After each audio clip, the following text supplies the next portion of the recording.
хөрөнгөөр баталгаажсан үнэт цаасны хувьд бол хөрөнгөний зах зээл дээр шинэ дутуу бүтээгдэхүүн хэдийч энэ он бид одоо 6 дахь хөрөнгөөр баталгаажсан үнэт цаасыг Монголын хөрөнгөний бирж дээр бүртгэхэд байна.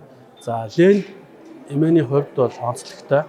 За сүүлийн үед бол тэр дундаа санхүүгийн байгууллагууд бол хөрөнгөний зах зээл дээр бол маш идэвхтэй оролцож байгаагийн нэг нь бол ленд эмээ.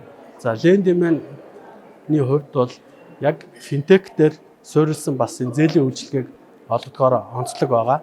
За энэ нь өөрөө санхүүгийн хүртээмжийг нэмэгдүүлэхэд бол одоо гол түлхэц болдог энэ технологиор суурилсан ийм зээлийн үйлчилгээ гэж харж байна.